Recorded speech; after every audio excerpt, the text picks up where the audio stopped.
Hi, everybody. Recruiting Animal here on May 11th. That's May 1/1, 2022. Okay, I'm going to introduce everybody because the guest isn't here, and I don't think he's coming. So, first I'll take a few seconds to introduce everybody else who is here, and then we'll make fun of him for a while because he's got it coming. MarioTheRecruiter.com. Do you want to say anything about yourself? Nothing. Okay. He's a good recruiter. Okay. Thank you. Uncle Ernie Marino, foodindustryrecruiter.com. Extraordinaire. Okay. Clang.so. Raise your hand, Ivan. Ewan. Okay. That's an issue. We'll talk about names. He is an IT recruiter in Switzerland. He built his own applicant tracking system. Check it out, clang.so. The people on this show who are tough customers, they gave him a good review. And our new friend, Kathy Trin at recruiterhustle.com. Is that it? Yeah, good morning, everybody. Yes, it is. She's the most lively person here. Yeah, she's drank too many coffees. We're across all time zones, okay? We're across all time zones. Now, here's a question. The guy who's supposed to be the guest today who didn't show up, like all the others, like so many of those others, they don't take the opportunity. He volunteered to come, he said, Recruiting Animal, I have conducted over 100 interviews. I said, okay, you want to come on show and tell us about it? Yeah. He's not here. Okay. I don't know what happened to him. I guess he balked in his own interview. Igor. Okay. And today I saw that somebody said, in fact, the guy from South Asia said he bought a Subway franchise instead of going into independent business because he felt that in North America, if he had that bland image rather than a foreign image, it would be better for business. Now, Igor, I don't know if it's the same, but when I grew up, Igor was a name from horror movies. Igor, he was the one who accompanied the mad scientist, right? Ernie, am I right? You're the only North American here. Frankenstein. Oh, no, Kathy knows maybe too. What? Yeah, Igor. Yeah, Frankenstein. So yeah, Igor is his assistant. Igor, maybe you should change it. I don't know. That's a question. Now that's a cool. I'm not contradicting any diversity standards. Okay, I'm just wondering because some people feel whatever we profess about diversity, the market will betray us. So that's a question. Anybody got a topic they want to talk about? Kathy, you seem bubbling. Anything to start off with, or should I go? Well, I guess the tangent that I've been on for the past couple of weeks has been leadership. Like how do we manage our team if we do? Does anybody else have teams here? Yeah, he's got a team, but we'll talk about that when you're guest. Okay, I don't want to talk about management and leadership right now. Okay, let me go to I've already screwed the show up by talking about a diversity issue. Okay, but here's where Igor and I introduced each other. I get tons of people from Bangladesh and Sri Lanka and California and all over the world who are quality control technicians or wherever, and they're asking me to link on LinkedIn. And one guy in California, I forget what his title was, something I've never ever recruited for, and he said, you know what? He said, Recruiting Animal, I see we're both connected to Joe Blow, and he says that means it's the perfect time for me to connect to you. This guy didn't study philosophy in university. Logic escapes him. What does it have to do that we were both second-degree connections to somebody I don't know? I didn't even recognize the name. And that makes it the perfect time to connect to me? I said, this is stupid. And this Igor said, he said, don't dismiss loser connections. He said, I've made money off of all these people. Does anybody agree with him or do they agree with me? Because since the start of the year, I've just started rejecting all these extraneous people. I don't even take time to reply to them. And, some people criticize me for it, like Igor. Anybody want to talk about that? What do you do with your ridiculous connection requests? Ignore and block. Okay. Mario first. You block them? Why? Ignore and block. Hey, a lot of them are scams, okay? Interesting. Kathy. I have no time to block anybody, but I do have time to just decline them. Definitely a lot of them are just trying it's really interesting too, because if you accidentally add them, all of a sudden they're popping up with business opportunities or coaching or mastermind groups. Exactly. Those are the ones that I don't have any time for, because we know it's just templated, right? It's all these templates, and they're sending out the same thing to everybody else. And okay, so you're with me and Mario. Just ignore these people. Don't go with Igor. Too bad he didn't show up. I have people on my side for once. Uncle Ernie, what do you do with those? I ignore them unless they're in the food industry. But, but as another thing that I did too, that's kind of interesting, is I started a food group and just created my own food group and call it the Food Manufacturing Industry Group, created by Ernie Moreno. Yeah. And it's dedicated to addressing the issues and challenges facing companies and individuals within the food manufacturing. Wow. It doesn't tell you anything, right? That's all it tells you. Yeah. As of today, I have something like 23,000 members. Really? And do you recruit from that pool? Does that help? I look at them. They're kind of hard to pull out because you only have names and you don't have job titles and all this other stuff. But I can look at them through my. Okay. They put so many restrictions on the information you get from group members that it's almost useless. It sounds like. I just decided to see what would happen if I started a group, because I'm shocked that you've got so many members. But Ernie, I have a question for you, if you don't mind. You can easily just post that you're looking for someone in something, and you may get some responses from the group, correct? Yes. I can do that. I've never done that though. I mean, it's 23,000 people. You can easily get a couple of hires out of it. Yeah. This is why I should be a consultant. Sorry. That's true. Today it's 22,928 people with link to the group. I want to join the group. Can you link? Ernie, you're gonna give me blood pressure right now. You know that. I'm so jealous. I've 8 become people green. that have asked to join today. But what did you do? Just put it in your stream and you got that like that? Yeah, I just started a group and I gave it a stupid about the group, and I just described it was quite eloquent. And then it just started growing, and the more people you got on it, the more people that want to join. Is it like a Facebook or LinkedIn group? It's a LinkedIn group. Wow. It's a LinkedIn group, and then I said, okay, the way I can market myself there is I just, they give it a title like Food Manufacturing Industry Group, and then I said, what the heck? I put created by Ernie Moreno, the food recorder, and then I put my phone number. That's enough, Ernie.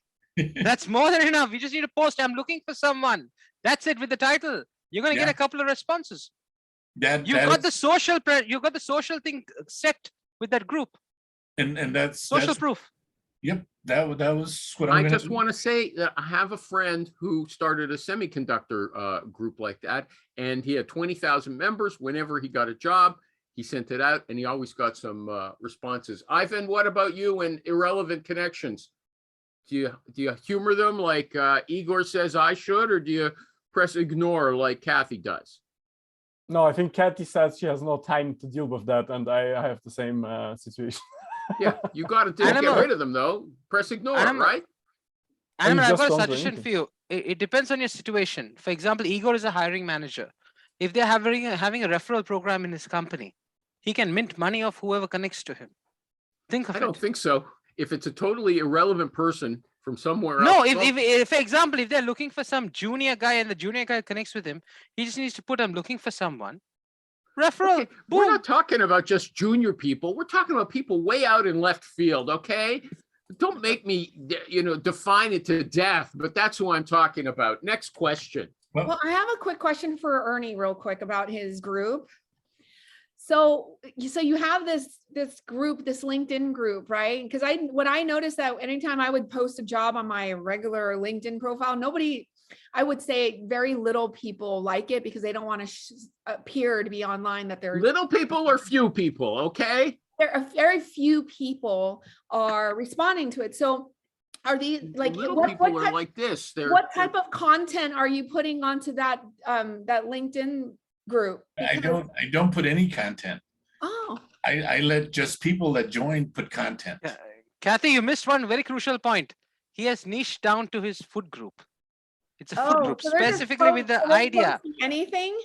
You're not trying to, it's not a recruiting thing. No, it's just, you're in the food industry, join. Yeah. And exactly. And people, and like right now I got like 8 people that want to join as of this morning. Last night so I average about 30 people a day.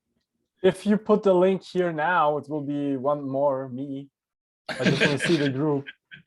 He won't let you in. He'll let in He won't let us in. 23,000 people, but not you. Okay, no way. you know what? Now I can quote Igor, because he said, some of the best professionals I know are people I haven't said get lost loser to when they had been stupid networkers 5 to 10 years ago. So he's claiming that over time, these losers, the people I sort of qualified as loser connections, he said they pay off in the long term. I guarantee it's not true. Maybe if they're actually in the person's niche, like Mario suggested, but that was where we started off. Okay.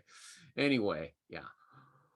Okay. I can't find the group on your profile, Ernie. I'm having trouble to find the group. I'm on your LinkedIn now. Look at groups, but look at the group says food manufacturing industry group. Okay, we're finished with that. Okay, I got a question for Ivan, because I'm going to ask you the tech questions that Igor is not here to answer. Okay, wake up. Okay, are you listening? No, I'm trying to find the group. It's very important. Leave that till later. Okay, I'm just moving on. I'm going to pass everything. Okay, Igor's finished. I have to. Igor's unburied the hatchet. No, Animal ask me. So I'm happy. No. You're finished. Okay, the show's going down the drain. Okay, okay. What about this? Somebody says they ask in an interview, you've been given an elephant and you can't give it away or sell it. What would you do? Okay. Igor had an answer. Anybody else? I think if anyone who asks a question like that is an idiot. Okay. No, they're not. Go ahead. Why? That's a good question. What will you do? I'll start marketing it for elephant rides and charge people a pretty penny. I'll make money out of the elephant. Okay. Anybody else want to answer that question, or would they say that's a moronic question? Because lots of people these days, they don't like questions like that. They say they're unfair and stupid, and people are too soft these days. Okay. No, but questions like that don't really make sense. And it's like, well, what's your intent of asking me that question? Well, actually, Mario showed that he's a very go-getter, kind of eager salesperson, I think, by his answer. Don't you? Whereas I say I'm helpless. Oh, you gave me a question. I can't do anything with it. Look at poor little me. You're victimizing me. You're not relevant, Whereas this guy, he grabs it and runs with it, okay? I would say this to them. If they ask me that question, maybe as a rookie, first interviewing, I would try to answer it and pretend I know what an elephant is, how big it is. But as an old timer, I would tell them, look, you asked me a question that I have problems identifying with why you're asking me that question. But what I really want to know is, if you were to select me, what would be 3 things you would want to know, or that I would have to accomplish that would let you know that you made the right choice? So let's talk about your problems and what you need to fix by hiring the right candidate. Do you think you would alienate the recruiter or hiring manager in that situation? I don't know, but you see, I'm interviewing them as well. And that's okay. Well, that's one of the questions. Oh, Kathy, just by the way, I just want to refresh your memory. I don't want to have to take care of you. You can talk whenever you want. Just speak up. If you want to cut off Ernie or me or Ivan, that's fine. Just don't cut off Mario. Okay? Very sensitive. Don't cut off me. I mean, I'm the least. Okay. So, do recruiters, some person said, I love it when they ask me lots of questions. So do you think that a recruiter, to me, I think that a lot of people are very sensitive and defensive. And if you came across like that, Ernie, they might say, I don't like the way he's trying to boss me around. But if they did that, then it's not the right place for me. And that's what I would want, because the problem with being an independent recruiter is you don't like anybody telling you what to do. I mean, everyone here, except the wife. But I mean, everyone here understands one thing. If you have somebody telling you what to do and you don't want to do it, you don't really care. And it's like when you're first starting out, you can yell at me, I'll jump and I'll do everything. But after a while, when you start doing your own independent solopreneur type thing, then you decide what's right. That's a different situation than most of the candidates are going to be. So I don't know what you're talking about there, Ernie. Does anybody else want to answer that question about Okay, what about this one? Where do you see yourself in 5 years? Ivan I said, mean, all this. Yeah, go ahead. Ivan said, game theory tells us that the candidate is at a significant disadvantage in this case, no matter what the answer is. I don't understand. Why? Why would the candidate be at a disadvantage? It shows that they're ambitious if they have a plan. Go ahead. Ivan's going to answer that. Calm down. I'm calm, but I'm curious. Yeah. Okay, Kathy, what do you got to say? Come on. What do you got to say? Like, so if you ask a question which is like, where do you see yourself in 5 years, or similar BS, then the correct algorithm to solve this is to just say something where no one can really have anything against it. I mean, it's like a standard question. They ask it to find out if you're like a crazy person and say something like, I'm gonna be in your spot, haha, and stuff like that. They just wanna like de-risk and get an answer that is like an average, normally thinking human would give. So I tell candidates, don't get upset. Don't get like, oh, this is a really dumb question. I hate it, blah, blah, blah. See it just as a like, you know, like something going by, you know, just answer something which is like very default and then go to the more interesting questions. This is how. Hold on, Ivan, let me ask. So you're saying that it's not important to have a career plan in mind? Oh yeah, no, this is absolutely not what I'm saying. I'm saying that if someone asks you this in a job interview, you say something that is within the norm, what people want to hear. No, you're saying that it's stupid to ask someone what their plans are, okay, for their career. I totally disagree with Ivan on this thing, okay? See, you can judge what a person thinks when you ask them this question. People who don't want to answer normally have an ulterior motive, all right? Why won't you think of what you're going to do in 5 years down the line? Are you that stupid not to have an idea of what you're going to do? Most people don't know what they're going to do. That shows their level of intelligence, okay? Or maybe they're not mature enough to know what they want to do in life. But hold out there. But how do you answer that question is really the point. And you could say, well, I've been in interviews where I'm hiring, say, an HR manager. Where do you want to be in 5 years? I want to be a pilot. I want to be a police officer. I want to be, a nurse. You're not getting hired. Isn't that even better? We know whether the guy's a nut job or not. It's a great and it's a truthful answer, but I ain't hiring you.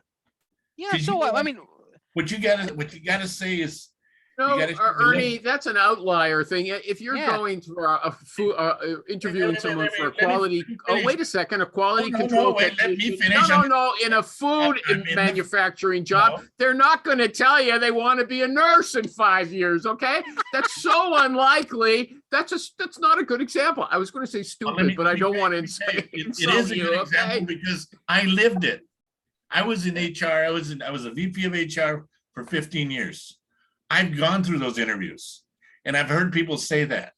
How many? What percentage? What you got to say is this: you got to show the love for the company, and your answer to that, because there's always a correct answer for every question. Your correct answer is, I want to be here in 5 years, and I'm going to show you. And if there's opportunity, I'm going to grow, and I'm going to make you. I'm going to grow in this company, and I want to do my best. Either it's either lateral or whatever, but I want to be here because I love this company. I really believe in it. And I think it'll be a great opportunity for me. You got to show that you're running to something, not from something.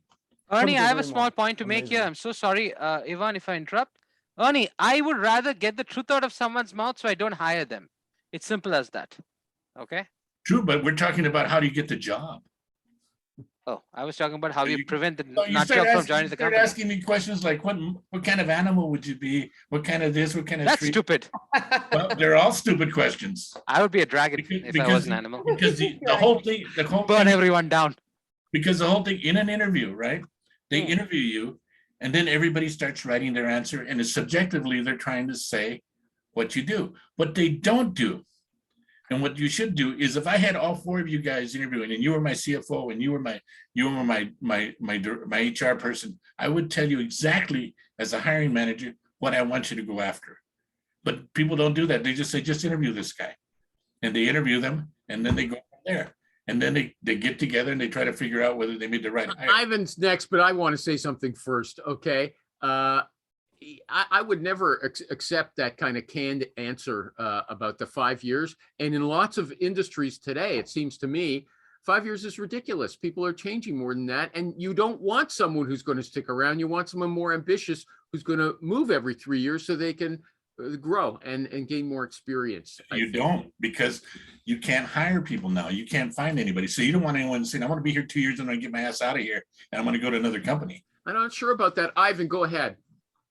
So I'm not like advocating canned answers, like completely robotic, whatever you find in Google as a reply. Of course, like the one Ernie gave. Oh, I love this company. Actually, I just want to be here for the rest of my life because I'm going to progress here. Blah blah blah. Ernie's template, is amazing. It's amazing because it is the perfect boilerplate to start from and add a little bit of concrete examples. Because he cannot give you like a template that works for everyone. He can just give you the blueprint that you need to extend. I always tell candidates, if you say something like, hey, I love working here, say exactly why. In some cases, it's, for example, the person loves the clean code attitude of the company. In another case, it might be they love that people really are friends and having beers after work.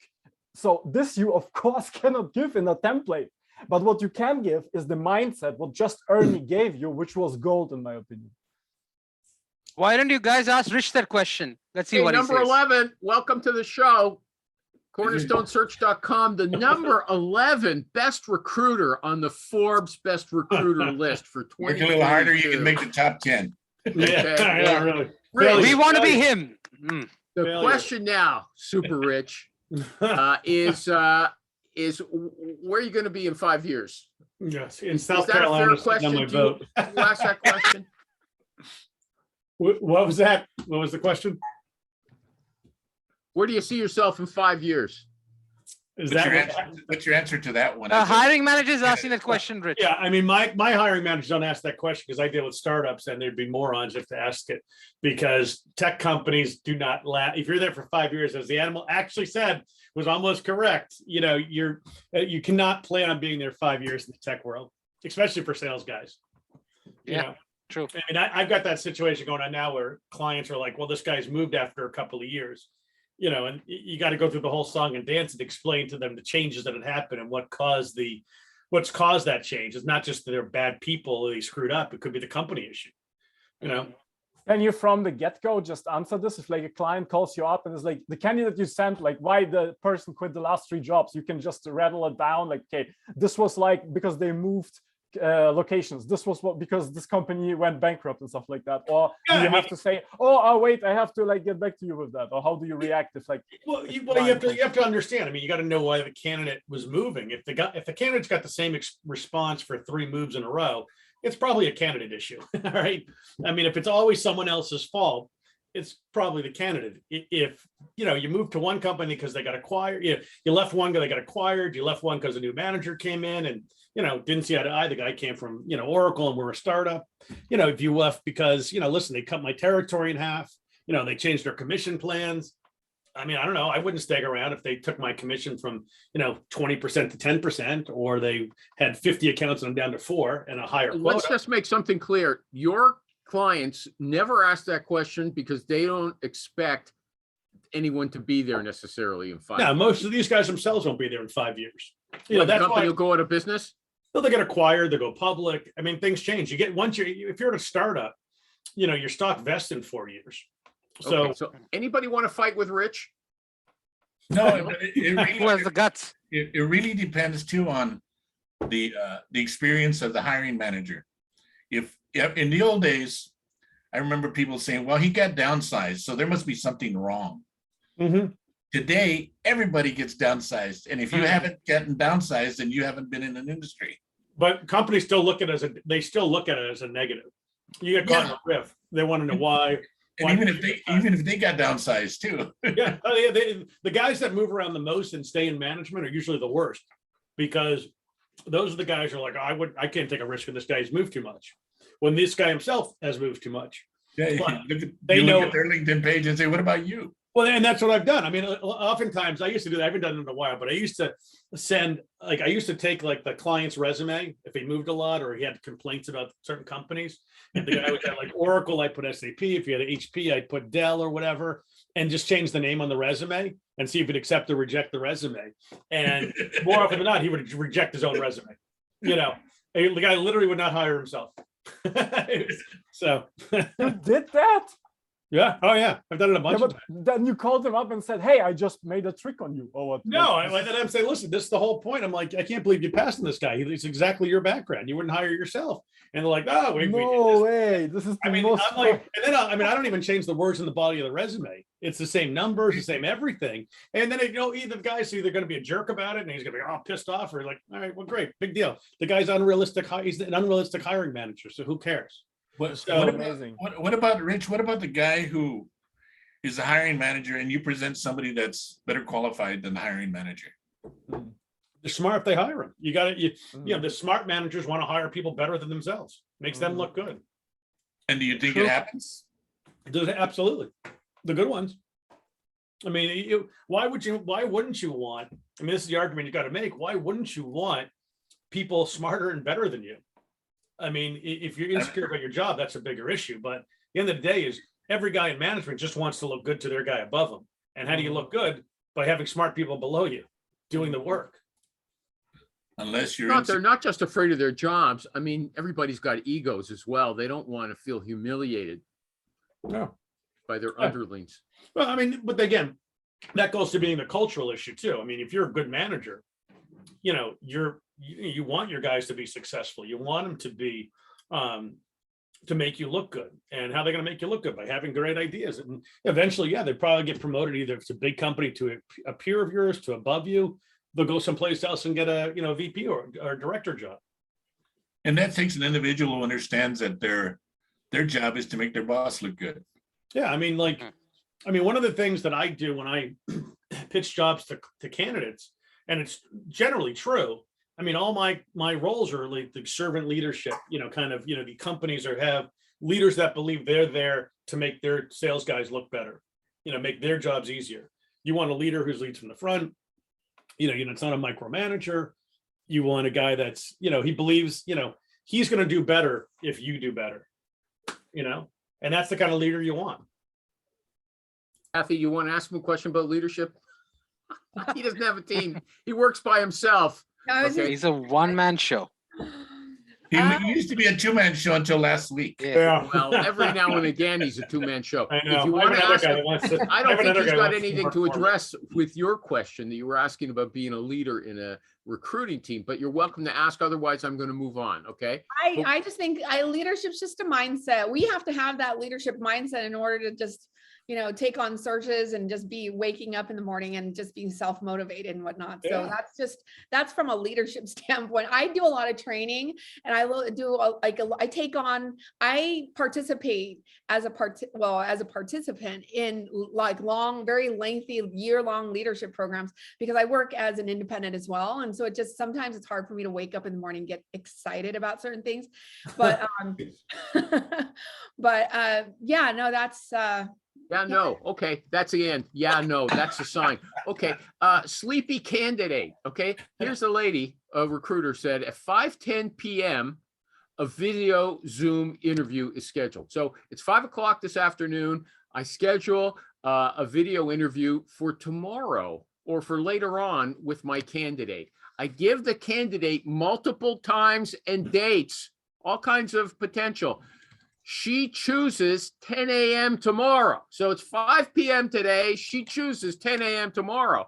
I send her a text at 9:45 a.m., 15 minutes before the interview, to confirm the invitation because she hasn't confirmed it. Okay. So the candidate texts back, "Oh, I just woke up. Can we reschedule for 11? I say the hiring team is booked all day with interviews. She said 10:30. So, I say again, you call and then you like scream at them. I mean, in a polite way. I say again, the hiring team is booked all day with interviews. If a candidate is not selected, I can arrange to come back to you. She said, "Nope, I'll be there." And so, the recruiter says, "Great." Then she says, but I'll be in my car. This is terrible. I'm dying inside. Yeah, the recruiter says, no problem.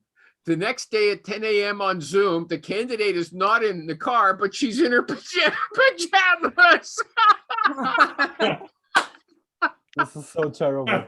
I think Sasha brought this up last time. I mean, we Yeah? had an argument over it one time. Ya? You remember? She said No. they don't, they get in, I they, don't remember. yeah, I got pissed off with her for that.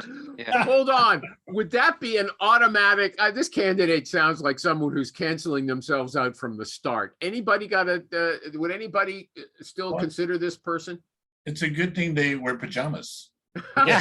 Thank God. How do you get it? You didn't see what they look like. Who knows? I mean, Hey, they're hot. It's okay. there you go. Anybody? I would My say wife- this is a candidate. You know, Jerry's rule, if the candidate reschedules the interview, it ain't gonna happen. Don't Yeah, do it. that's Okay. right. This candidate seems to have proved at every step of the process. Don't waste any time with her. Am I right? But you're right, but it's also the perfect opportunity to go back to the hiring manager and give them your recommendation. This candidate is not good. We've seen it, and it shows that you're looking out for the best interests of the company. Okay. And that's a Right. follow-up waiting to happen, even Yeah, if they end up it sounds like it. total. True. Okay, well, actually, there's a follow-up rule there that I just drew from that. If the candidate is not prepared for the interview, rule her out, okay? And that's not just wearing clothes. It's not just a matter of wearing clothes. It's a matter of like having researched the company and knowing a little about, having some questions to ask company. If they're not prepared like that on their own, it's not going to work. Does anybody have said that is probably controversial? Anybody want to take that on? No, There's no discipline. She's gotten there. That person has no discipline. Okay, I'm moving on to another scenario now, Kathy. It's Oh. not just that she's a dope with scheduling the interview, but she didn't, let's say another candidate, it didn't research the company, didn't come up with any questions to ask herself. If somebody hasn't prepared, taken it upon themselves to prepare that way, would you consider them a no-go?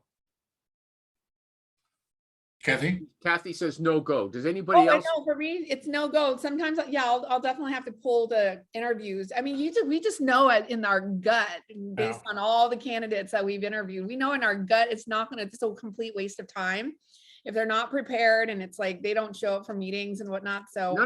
That scheduling thing is now we've moved on from there because there's other good recruiters I know that insist it's the preparation they give to the candidate that makes all the difference. They can't count on the candidate. They give good preparation. So I'm saying, forget about the recruiter shouldn't be obligated to give the preparation for the interview. The candidate should be responsible, or that's a sign that it's not a good candidate. Anybody want to comment on that specific issue? I think it's a sign that it's not a good candidate. And it's They're not serious. It's I mean, it's a sign they're not serious. disaster waiting to happen, Yeah. whether it be if they get hired, are they going to last the full amount of time? Are they really the person you want to put forward? And it's your reputation, and you take advantage of the situation you make a call as well. Yeah, I agree with him on that. So what's the relationship between candidate research and then or candidate preparation on her own, and then the recruiter's preparation? Because maybe both things are necessary. I think if you have a candidate preparing to go to an interview, you should send them information like, here's a LinkedIn profile of the people who are going to talk to you. Here's a company website. Here's a job description. Here's the information that I have sent regarding you, especially the part that says this is a salary you're expecting. And these are my interview prep notes that I sent over, and they have all that information. You tell them if there's any errors in there, throw me under the bus. If you want 120, I put 110, you say that was Ernie's mistake. But at the same time, that's your information. And then you go through a prep with them, a conversation. Then you tell them before the interview, you got any questions, call me. So Bernie, I just want to make sure you're not contradicting yourself. Here now you're telling us all the work that you're doing on behalf, to prep the candidate. But at the beginning, you said if the candidate doesn't do any prep herself, then it's a very bad sign. So which is it? You do both. You do both, because what you're giving them is the information. You're giving them the book.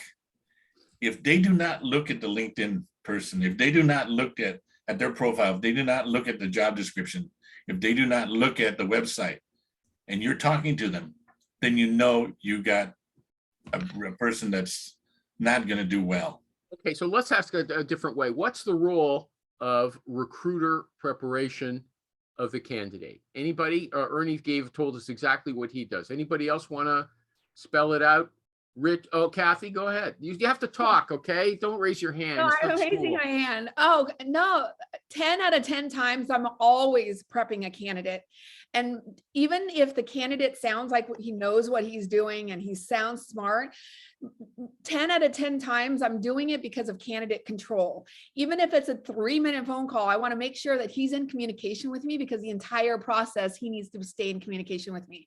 So I give them as much information as I can, even if it's in a 3-minute phone call. So candidate control by you means building a relationship so they're used to speaking with you, or does it mean that they're a marionette and you pull all the strings? Because lots of people say this is an ancient, irrelevant term, candidate control. What do you mean? Well, you train them to be obedient. Is that what you're saying? Rapport is a little bit of that, right? And I'm like, staying in communication is so important and so key, because I need to have them say something. Sometimes I'm on the phone and prepping candidates and they're not saying anything. That means that that's nothing there. No feedback, nothing. We just know that. For me, I know that by the time that they get in front of my client that speaks a lot and that does a lot, there's nothing there. So it's just, I need to hear what's in their mind. Yes, it is a little bit of navigating through the process. If you ever say to somebody in that situation, hey, are you a vacuum? Come on, you can't be a wet noodle. You've got to talk and show some interest in the company yourself and in the job. Would you ever say to that? Or would you just say, okay, this person's a nothing burger, like you said. Okay, I'm not going to waste any time with these quiet types. How do you handle that? I have a really great example. This just, I had a candidate and I gave him all the information he needed to know. And I said, well, what do you think of this information? Like, are you excited about the opportunity? I'm not hearing that you are. What do you have to say about this? So, at the end of the day, the candidate did not do very well, just because, speaking to someone that's super bubbly and he has nothing to say to me, he's got a bad attitude. He doesn't do any personal development on himself at all. He doesn't know himself. So we just know at the end of the day, the candidate's not going to work out. But maybe in IT, like for Ivan, maybe those are the perfect candidates. Okay. Those guys with on the spectrum, they've got the Asperger's. Yeah, sure. But like more and more companies, they kind of like look for this kind of stuff I have all the time. With startups, especially, they really want someone who's motivated to do the work, because in a startup, you have to give like 200% sometimes, right? So especially there, I had several people before who worked in big tech, this is my favorite topic. And then these people are like, okay, this person clearly is a great engineer, but they're absolutely not excited. They are like not interacting with the existing team. So it is a rejection. So. But what do you do then if you're talking to them like Kathy and the person is not responsive? Do you slap them around a bit? Yes. Hey, wake up. Yes, I see if there is some coaching possibility. I say, hey, look, if you talk like this to the company, it's likely we're going to be a no. And I would advise that you like usually you can actually get the actual information from developer nerds, let's call them that. Like they are really actually excited. They're just really bad at saying that. So I'm like, okay, look, just say what is in your head. This great stuff.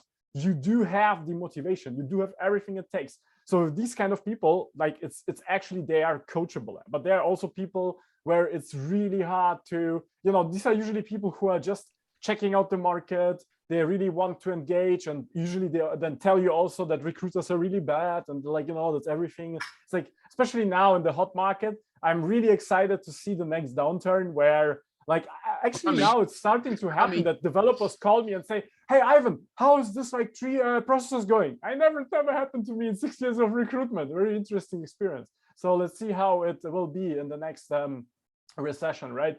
That people will be actually less. Why do you want a recession? Seriously. I don't he's want a going recession. off on I a don't want a tangent. recession. I want to know Yeah. what Rich is Good dealing in with it. salespeople. Do you get do you get quiet types that you have to educate? Do you prep people, or do you leave it to them? Oh no, I correct them all the time. No, not correct them, prep them, because Prep, a salesperson isn't company research part of the job and their everyday work. Yeah, I mean, they should be doing, I mean, they like you guys said, I mean, if they're not doing any homework on the company, they're clearly not that interested in the opportunity. You know, but in sales, with sales guys, sometimes you still send them in because, you know, they have a great track record. They know how to sell. They know how to overcome these objections. They know how to talk about themselves.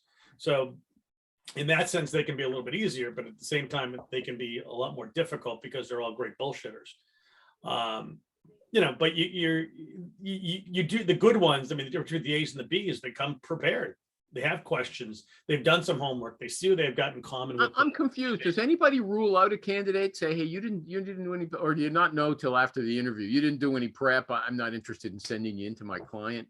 You don't seem excited. You know, the opposite of that. I mean, even what you're saying, and getting to that point is sometimes you can send the perfect candidate in, exactly what you want. And then they say, I'd like to see 3 more candidates. I'd like to see 5 more candidates. I've got a very bad scenario so there. in that case, you throw this guy to the dogs. Here's one, there's another one. Yep. And here's your 3. Now, do you want to go back to the guy you should have hired in the first place? Well, some people advise send in some, you know, C-level, you know, loser candidates following the good ones so that they I think it was. Has anyone seen the movie The Family Man? Gerald Butler did that. Oh yeah, that was an awesome movie. Yeah, yeah, but you got to the test guy. you got to send in cannon fodder sometimes. These clients, they need to feel like they have choices. If you just send them one person, they're like, oh my god, I can't hire the first guy I met, you know. And so if you don't give them choices, some of these managers are you know, they're just paralyzed. Yep. It's an interesting concept. I mean, it's reality. I mean, it's what you need to do, because depending on what level the role is, you know, their board's going to want to say, oh, you didn't hire the first guy, but you actually took some time to interview a bunch of people. As dumb as it is, because I'm going through this right now with the client, because they're going to lose a top candidate because it's the first person they met. And I'm like, and you got to use like the real estate example. It's like if you pass on a house right now, and you didn't buy it the day you saw it, you're going to lose it. So it's like going to Costco. Yeah. Oh, God. But, I'm going through that right now too. What about the opposite of a car? Oh, sorry. Did you want to say something, Mary? Sorry, the opposite of it is when the candidate goes and talks too much. Sometimes it's better when they shut their mouths. But wouldn't you know that when you're talking to them? That happens. And you got to coach them on that, and then as you coach them. No. You won't believe it. This was out of the ballpark. Okay, the guy goes to the interview, is going to get the offer, and says, "I didn't like my previous team. That's why I'm looking for a new job." Kaboom! Okay, what did he talk too much? He said the wrong 25K out of the window. Pew! I was like, what the hell is wrong with you? Do not call ever again. What about interviews in a car? I mean, is it safe, or do you think the person can think well enough to do an interview in a car? Does anybody do interviews while the person's driving? Not driving, they should pull over and get into a parking lot or something. Would you refuse to do an interview in a car? Driving? No. I would. If it depends too, because I got people going off third shift. Yeah, exactly. Second shift, and they're and their 8 o'clock, is like sometimes they get kept over, and you just explain the situation. They're on third shift, they're working hard. They'll catch you on the way home. They go, well, have them pull over, and they've done interviews that way. Oh, they pull over. That's a little different. Okay. Yeah, no, you can't. You got to focus on what you're doing, and they'll say, let me find a parking spot, and they'll park. Okay, that's different. Anybody else want to comment on interviewing while you're driving? Yeah, I mean, it depends on the situation. For example, a candidate is needed, and it's a tough search. Why not? If the hiring manager is okay with it. Oh, you got no problem with it. Anybody else got a problem? I think it sounds unsafe. It's a phone call. But you know, if they're in a car and they're in their pajamas, I got a problem. Okay. That's true. You don't do a video call from a car. Okay, well, here's another related question. I got a bunch of these. The recruiter, this guy, Paul McDonald, at Robert Half, maybe I shouldn't say his name. It was in an article. He says his pet peeve is a lack of video know-how after 2 years of the pandemic. When a candidate shows up to a virtual interview but doesn't have great tech etiquette, whatever that is, or presents herself too casually for a professional call, it's a red flag. But what I think he meant is they don't really know how to use a Zoom call or a Google Meet call or a Microsoft Teams. They don't know they're not familiar with the technology. Is that an issue? I mean, would you right away decide this person's a dummy? Yes. I know it's going to come back and bite me. Okay. But would anybody say that to themselves in the back of their mind if they don't know how to do this stuff at this point in the game? Everything that is like used like this, it's always like, okay, de-risking the candidate. So find reasons to reject, right? And I had once like a head of sales worldwide person, very senior, worked at famous companies, do the call from the phone, from a sofa, and everybody else comes in a shirt, and there are like 5 people in nice offices, and the candidate who applies for like a super senior executive role is from his phone like this. I mean, come on. You can then perform like the best salesperson, tech salesperson on the planet. Doesn't matter. Really? You cannot fix the situation at all. This was the most embarrassing situation in my whole recruiting career, I believe. Did they hire the individual? One question I have. Ivan, did he wear his clothes? You had like so what's the problem? He's a sales guy. It was horrible. Okay, some people are too rich. caught up. I said Rich places those top guys. Did you hear the problem there, Rich? Yeah, what was the problem? Yeah, I heard it. What was it? Okay, I he said had no, a top what was it? global sales executive, and the person was doing an interview over video, and all the people from the panel, the interview panel from the employer, they were all dressed formally.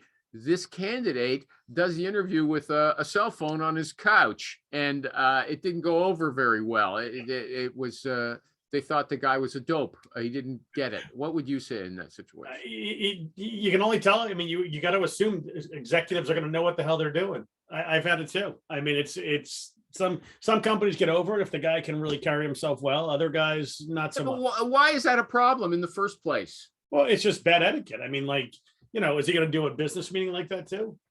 Maybe it doesn't matter. You're the guy who just said a few minutes ago, well, yeah, they might not do the right prep, but their background is terrific. That's essentially. You said that, Rich. But hang on. But if you're not doing the prep and you're dressed like like a slob like this, I mean, on your interview, that's a bad first impression. I mean, and first impressions matter, especially in sales. A lot of sales guys are getting hired for their looks more than really sometimes. Really, I didn't know that. I had a hiring manager once. The guy, it was actually a board member, called me and basically said, "Hey, listen, your guy was great, but this girl, this is going back like 15 years ago. He's like, but this girl looks much better in a tight sweater. So that's who we're hiring." I mean, literally, that was word for word what he said. I keep thinking, I should be editing these shows. People are going to get us for that. Kathy, anything on that? Exactly. What are you going to do? Getting interviewing in your phone on the couch. Any problems with it? No, that's super annoying. It really is. I get really annoyed even finding out that that's what happens after the interview. I would call the client. I'm like, oh my gosh, I am so sorry. That's definitely very bad etiquette for sure. Say, what's wrong? You talk to him. I mean, how can we control wearing people? A tie or a t-shirt. You can tell them dress up. Depends. Are they on the sofa or are they lying down? Lori, we'll finish off with Kathy. What were you saying there? No, I mean, that goes back to candidate control. That's the whole package or deal. Why I have to stay in communication. Do you tell your candidates before they go to an interview how they should groom themselves? Yes, I do. I tell them how to groom themselves, make sure that they're properly dressed. If you're a female, put a little bit of makeup on, dress to impress. I say all of that. because if it's not said and it's like a friendly reminder, it's just a real gentle reminder. And I always say, you know what, look, I know that you probably know all of this, but I'm just going to give you a quick friendly reminder of all these things that you should do, because we're human. We forget sometimes. You know, I can't see Rich telling someone to wear makeup. Does he do that? Imagine if he tells his sales guys, put on a bit of blush, lipstick. Yeah, but I did have to have a guy. I told a guy he would get the job if he fixed his tooth. You told that. I remember that episode. Yeah, he had a big snaggle tooth. The client's but that was good stuff you told him. Yeah. Kathy, let me ask you this. When you're talking to people, are you on Zoom with them as well as you're looking at them? Yes, I am. Okay, so you gotta I get a really good sense of who they are, because what T. Harv Eker says, however you do things anytime, you do it every time. Like, that's just who they are and how they're presenting themselves to the world. Kathy, I have a question. Yes. Sorry, Ernie, please go ahead. No, I was just gonna say, I heard someone say that when you start a Zoom, you should be smiling when the Zoom starts, because it looks pretty weird if you develop a smile after the Zoom starts. You should not. That looks freaking creepy. Imagine you're taking the Zoom call. No, I thought this was kind of a weak show, but we've been talking like 55 minutes already. It's hey, these shows are never weak, Animal. I keep on telling you. This show. Let me get to the next related question. It seems that this is the what we're talking about. Candidate. I had a candidate. This woman, the recruiter says, who brought a muffin and drink to eat during the interview. Is that a problem? That's definitely a problem. What monkeys are you guys placing? I mean, hey, these are not our candidates, okay? These are not our candidates. If it was weird, I've never heard that one. No. She should have offered a muffin to the recruiter or the hiring manager. Would you like well, what if they did that? I've heard people, they bring coffee for the interviewer and they try to impress them that way. That's polite. What about that, Rich? That. Is that so awful too? Well, that's not so bad. But it's not what you said. If someone shows up, eating a hot dog and dripping mustard on their pants, well, that's different. Wouldn't that be funny? I mean, what call in the middle of the interview too. Really. Okay, here's an interesting thing. I've never heard this before. Okay, the recruiter refuses to reject candidates that the hiring manager has rejected for 2 weeks. She says, one of the roles I'm trying to fill is a designer that the hiring manager wants to have experience with a specific list of software programs. One of the candidates checked all the boxes except that his assessments came back as recommended with reservations. So candidate, and the hiring manager turned him down. Now the hiring manager regrets turning him down. Okay. So this other person said, I refuse to reject candidates until the end of every 2 weeks in case the hiring manager changes her mind. I just try to keep them warm for 2 weeks after they're rejected. Does that sound absurd or reasonable? Reasonable. Yeah. Yeah. I mean, you do keep them warm because you never know what's going to happen with a lead candidate, whether they're going to accept another offer. They've been already rejected. They didn't say, this is number two. I'm not going to go with this person. But the recruiter thinks it's still a pretty good candidate, right? Because you may have to bring them back, and given the nature of how many candidates are out there. In the current market, you mean, right? Yeah, current market. Okay. So that one didn't excite anybody. I was excited about it. Okay. Yeah. Okay. Here's a recruiting manager who says he spends 18% of his time on recruiting technology. He said data is what counts in the recruiting world today. And so the manager of a recruiting team has to stay abreast of the marketplace. So this guy's spending about 20% of his time doing what Rich does, I guess, trying out all this different kind of software. I see you're nodding your head, Mario. I was surprised. That's a lot of time. Anybody there's else? Nothing wrong with it. That's a good idea. I am in my head, for God's sakes. My head is still attached to my neck. Can't you see? Okay. Yeah. Okay. Yeah, that's a good idea. He's investing in the future. I like that. Yeah. I want my guys to do that. Yeah. What's wrong with it? It's a lot of time not recruiting. That 20% could probably save him time. Okay. For example, he can find a better ATS and he can invest it. Does it matter if it's on your time? If you're paying? I don't mind. It's actually he's recommending it for managers, not the ordinary not staff. The recruiters. Yeah. Okay. Okay. I've got these short recruiting rules, like Ernie's is no drama. I looked at yours up again. I created a video of the Ernie rule, no drama. What it means is I added to it, no drama. If something upsets you, just move on to the next call without hesitation. That's Ernie's advice. Yes. Rich is, if the client's causing problems, walk away. Then now we've got Amy Lukin McDonald says, I hope she doesn't mind me mentioning her name. Trust your gut. If it feels off, it is. This isn't about liking the client or candidate. If you feel a red flag on the first call, it's not going to work. Trust your gut. If it feels off, it is. I know that trust your gut is usually. One second, Animal, that's similar to what Rich says. It's how it starts is how it ends. Okay. Yep. So that goes to him. Thank God we can all quote Rich. Okay. I didn't remember. Why not? The 11 on the Forbes Number list. 11. Number 11. Is damn quotable. That's why. Number 11. Okay. Does anybody think that trusting your gut is a sign of nothing but bias? Because that's what we hear a lot these days. Don't trust your gut. Trusting your gut is a sign, it's a sign of experience, is what it is. Yeah, exactly. As I was telling you at the start of the show. And if you don't trust your gut, it's usually because your checking account is a little low, and you're hoping you're going to shoot that basket at half court, and hopefully it'll go in.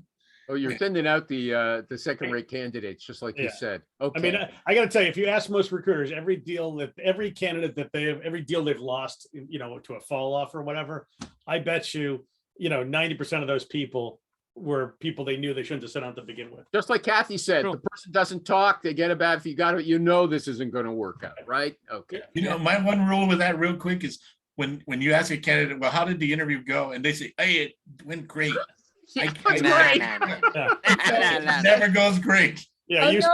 Or it went okay. I'm like, it's just went okay. Like, tell me more. But I like okay. That's good. Yeah. Yeah, okay is better. But when they say, great. I've kicked it out of the ballpark, it's great.